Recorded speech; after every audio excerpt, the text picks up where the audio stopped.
didi so Chris Kote God first Dr. Mensa aban otafo heaven be yeda tonso otan caterpillar nyame adom dwa so ka chire esuo ho amekom nsu nyame yesuo ho agyamam na nakona du iya dom kuma wo besro nana sentu bokom abotan so eda wani nyina yini be men na amanse nsroma be kwaya train Calvin Pankro no promzi abijan kwanta han bi apie kotokro makonche dia sempa kontase onwe campaign for Christ asenso chichire Amas community radio esuo anketia pasolo sewu aboaso snappy sewu prabon new life manso edubia jinyame ebrem new town enimonyam nkanyame nsuta pachi dida amangwase the bros ya enonso ewo kwana Facebook live ena YouTube ye Oyerepa FM ena orepafmonline.com.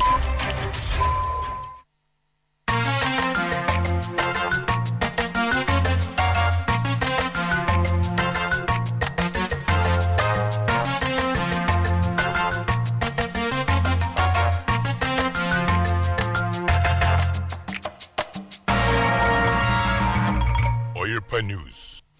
No sia abo Oyerepa 100.7 FM sunie ya mama nyina dwanwumre yi ensamudo from mamuni ama ahodo bi so na busafo ye de tomanim ye wo adum prisons runabout Bosheba building YouTube and Facebook and so ye dem live de dem akotene bi ni sem womo a omo hwehwe se trumuntu ye nyintum na sopi ye nyintum no womo de atobia se womo a womo de free baabi keka se adwaman so yemfa meka ho na ni nyina yembra no enye case kura we nyina da omo ni case kura omo nkoma ase na sansam ne ho ni ade no entie ye etwi asomu kire mu se ntiribo ho haya yasi nei ya kire mema mienu bi esusu se sabinturumuntu agro no na wonu mu dibi na enya agro o manfafo mu anchem mu nkire mu ne nkomobo wa haeba na emrase bagefie ekua womo na womo je amanfo nyina adwene e de fa turumuntu ho no womo tena asene ema mpanimfo akese mienu professor akwasi osai na Moses Fo amwani womo kwahia womo na ekosi sen na ene Oyerepa fidua mu ha na de aseme ba ye de nyame anim aseme bopusa pa na say ya ka say na aposifo free central aduru ha den Oyerepa futuo ko na wieye na owura bia ne din ni Aminu Musa Sabrei akoka edom eho ewo central na do dan kwa akufado Ghana mampani de atodwa se ehia pa se ebeye sesaye ne sakraye mapa ewo oman yade suamu kona ana chirekire ni pani ya wano na kuna DHS wada wonmu ano wonso wo seremwa Mrashe badwane owo Adenta Madina Honorable Xavier Francis Sosu e de atodwa se ono ankasa hunu se na brabo amanfo bi tete no na onam ho ne bambo e ketwe bi yo na wani ehwe moja nsam so e wo manga na mu ye kire blood service pani ya wada wonma no Dr. Justina Kodai na ekasai o kire se akomasika ya ye de ma wonmu swapa ensam ne do so abusafo de motie nyina ye tifensam ene ye ne Emmanuel Oduro Korea ene team ni nyina na ahia oduyefo na na sabre pinaman na na penkra hene chiame minimia social distancing ambassador of Ata Frimpong ana yatna siasi nkonwa na yeba abesum wanwumre abusafo ensam no eniem mubeka na nsen amanfo bi ede betudwa se siyasim ye bra tunumuntu yema emema nware mema ema ne ma enna enware wo mo ho dia ene yensa nye ne mra wo Ghana ha se wore anu ware kobo adwama bia osu nya nware ya onkoye to for sexes bia onkowe obia eti adultery any fornication ni nyina yemfa meka ho na nya chi wade wo Ghana ha no se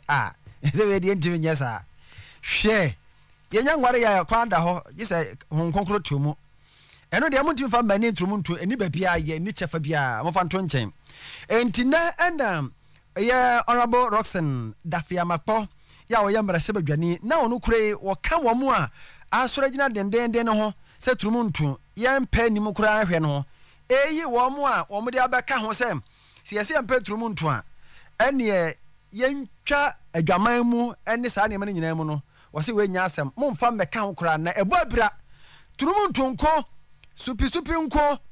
ena adwaman so enso woni baabie emfa baabia nti we de mo mfa mefefa ho kura A public interest includes any right or advantage which inures or is intended to inure to the benefit generally of the whole of the people of Ghana. So, Chairman, clearly what we are saying is that there is an inadequacy. There's an inadequacy contained in Section 104 in Act 29. Those inadequacies are being addressed with this bill. What we are further saying is that even though you have a right to form an association as prescribed in the Constitution, you don't have the right to form a criminal association.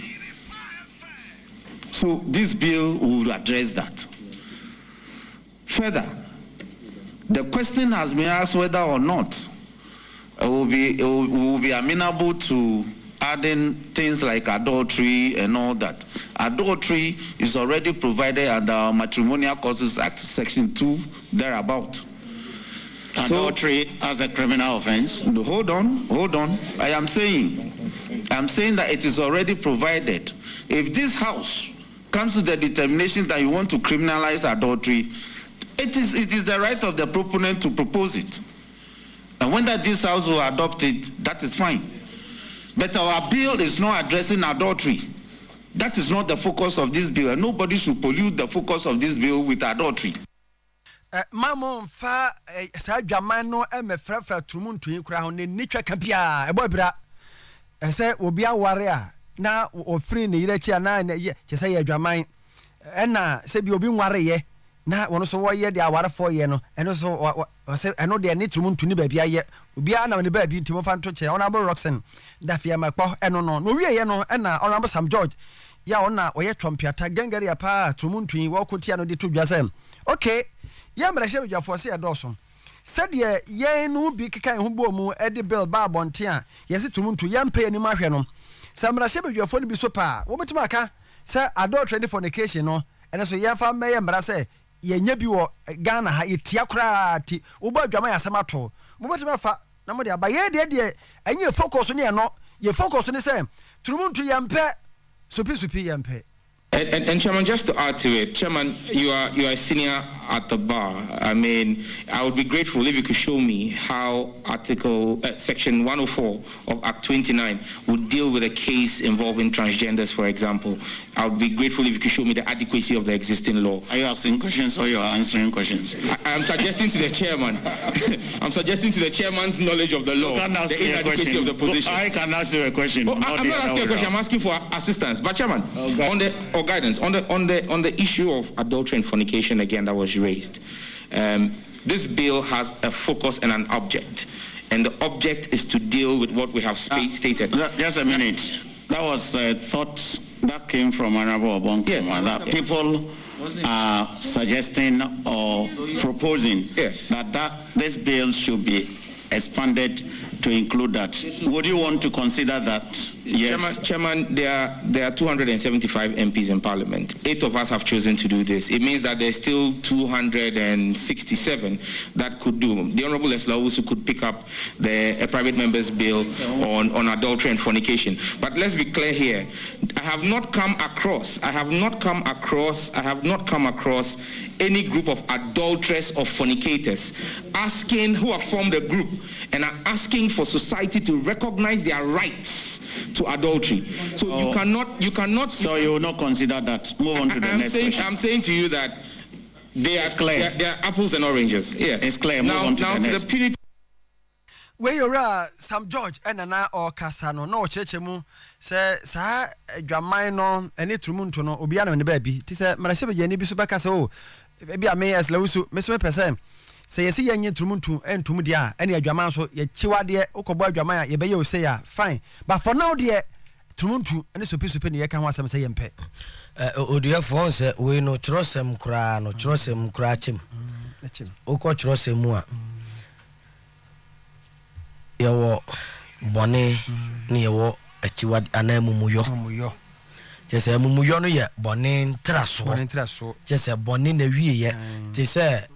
obi wade ehu bata ho pa je say ebi a obi nware ana se oba bi anye no akotwempena ana vanzo obi akofa mpre wanyinsan anu ye bone nyinsan ne ba na okutugu a wadwo amumuyo bone ntraso nti ni omu kan de omu mfa ma trose mu nipa nyese obi soso adwamambo so ana se nipa ye nipa bo adwamanya nyame bufu otweaso otweaso wi a oka bata ne ho na saade we die obi anu no ye obi twrosemu a nyame hu ni mobo Sodom and Gomorrah o mine nyina o se o mine nyina nti mo mu odi ko honam mu odi ko humu a ni mienu no ehye dem kakraka anya pe to mu nyi onya de mu keka ka no ayo obi anu wa oye nturumu ntu sabi geism wo twrosemu trase that's it yanko yanim sa asem ya ye ka ho nsem ya sabio mema no a onde won kire se sabe nyankropon she da bo ba de ma ba ma kire se abo wo kwan enam mipomu wo na anoma enso kwan da wiem na obema ho kwan ene oba omudi omso mu mpa ne sa ne mum wo mu pe sabe ni adimienu ba ma sabe yonko ba ma ne to gase enu nu mpe oba nso opene yonko ba nya de ne atantansem enu mbe ne ade aye ka wonsem a ne kura bedwaku akwa asetena mrahye dwafie mu woni a atabridi ko se yen hyemrakete ne yemra no manga na mu yomu gusu agya adwenkyere ne ade no ano ntiribu ho asantentem wa ya figya kwa abira na afo mansi nunum yenya ntie se o manfo no kire nipa mienu bi mema mienu bi a osusu se na saa agoboni chiwade ne amuyodie na wonum yebe na ne akeka yese hwe beatings ebro onum vimu mu afai ana o ma hye da mu di omu sakeka omu kakra omu di omu sakeka omu kakra na kire ne eje omu ma posifo yenko amanso ne yenko pe no kra ewom ye ne unit committee member ya wo ntirim bo ho na namufa edi nkomo na ensemi no kura wo mu wa boa ye ntia ye nya ye namufa di atu hello ba ma wadama ma ya mo adwoni akwa ba pa kase so yo medima so bombo ko de boko ye do ba ade ase ye rai entia ye de wo fidua mu ye nya ni sentiri bo ho gefu yi bi woni esusu se wonum eboge brai mo akire bi ho ene ye bisa no kure wom me a committee member when tribo na no memeda because you were man ponti the me buy them for crack pagabium me friend no na because you before the friend or size or the brave because na ze didi bo na me kine me bo pine o na mo ta se di asem awo chimi mo se boy bi free man ponti mo si game for mo chat number bi o the chat ya na wa we ye bi no o mu tine fra o ma wo ba me ko to ye no me ko to ye na o mo ya isa no mo de abema no free man ponti no ma bo no pa na ekum ni na me ba nze ne ma metia no wo so na mo ye me ma nse se me committee ni de me ntimi nyina office na boys na ba wo so mo be bo no ene ye ya ni no na mo gaga ye mo se o we no de munya ma ye committee se eja ya ban sem to se de ko police station me we to one among ma makwala ba ko de taxi by ena me de o mu mi ru nyina echi mo na me de ko afancho police station eje se we no enye se yakotu wo mu so se wo mu yenu butu da bi mu ana wonum ehye bode bi ase na ba kwa kuntun ho ama ba konfa ne ogoto ati se de wo chire yai me ankotu se ebia o mu so mu kotu wo mu ode mbet mi me se o hawo na o free man pontin aba na o ma bu no ama adena ni ayeko na akono so ma che na hye dem eda no eni benfo bi de ne hye dem se de be ya obi anfo hawo ntanko boy no so na de mu kan se temamu ayesa no mu yiba ti no ma ne ba ye no omo bo no ama udan ko shi obi dem kwa senye sa kwa nkesi mesi fobi ne abandezo wo nkombere omuye kwa nkombeko na tuntire bon a nde hono na ma me committee mi ku mu a metimi ko je no de ne ko police station wo se de be ya nko fo ha obi ama ntire bon we the committee member bema mfada ma ye ha bebre ne mum yemisa na wo mabunu na wo mu bu abema ya wo free man ponten ba ye ya wo mu se wo ye gay no wada ma utietie mu no na wo mu se wo ma dance ye ana wo mu nyina so pa ya ma wo mu enya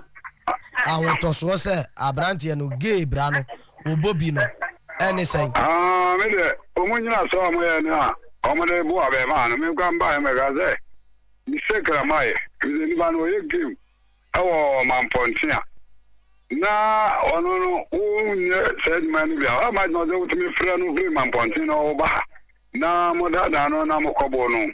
ni de na we be man ko ma o so ma bo na tutu botomu aje ne phone ne na manam da de o ye ne nkwaza zem na wodi wonu de wonye said man bi ha ma no de ko free ban de free mampontia emra ana o se o tutu ba ba de awunya chat number no and all this in the chat here friend na ma ne ba na me o na kwase sim na wadi ni wa bo the why mistake ni wa da ka mo bo no o ne ni unye said man be how much more the friend ni ba na free man ponte amana ba and am ya na se o mo no se me de ma ko to pote se bia no mo ye said man be na ba na nipa a chi na nya na de e ko na nye ni ma me je no de ko police station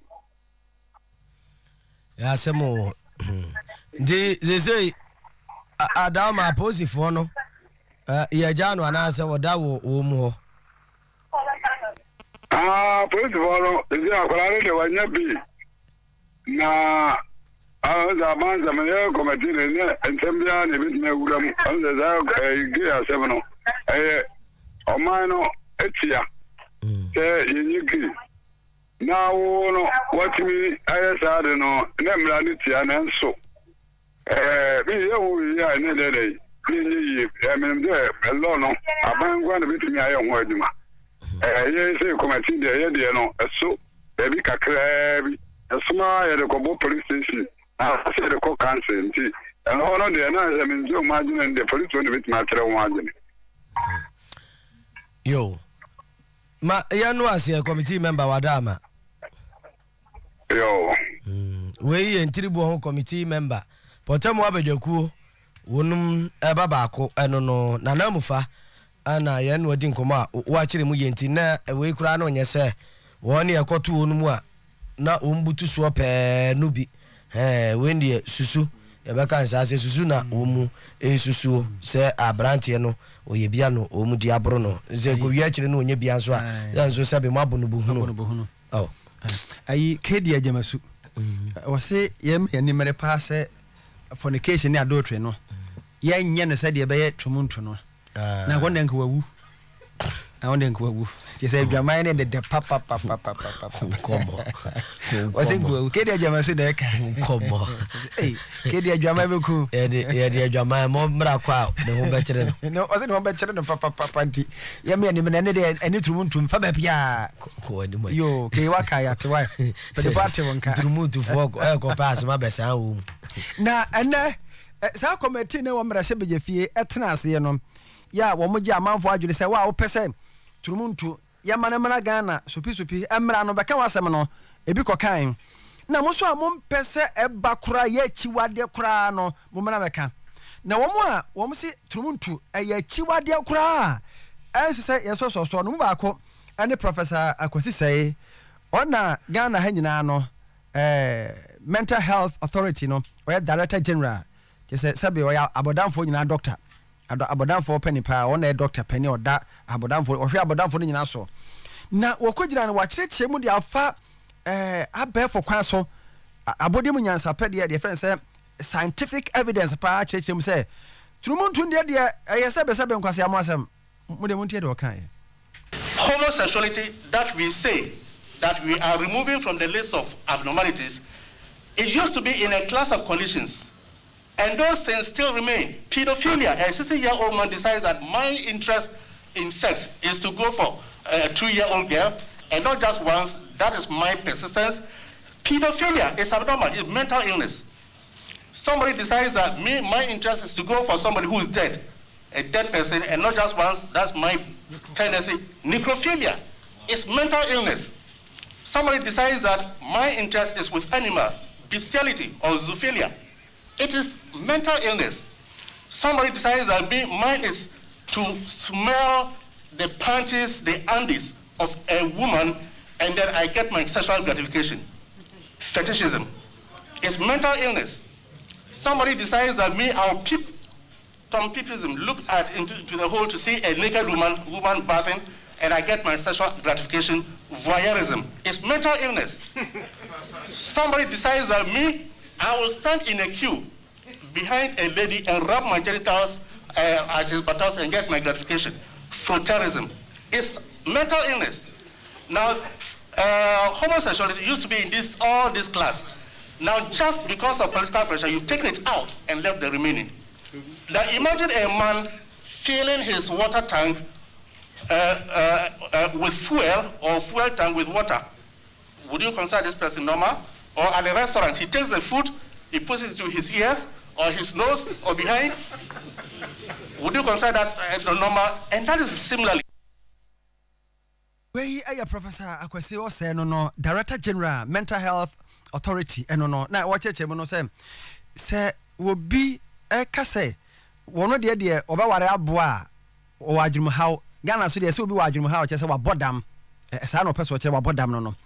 ebio say obi say me de oba gina ho a na ba ma gina ho a me de me ba ma akwafa ne to ho a na me ho atome wa bodam just watch abodam sem no bebrebe ti we de ya abodam sem kra na amanfo so no ni nyina ahye tumuntunum ne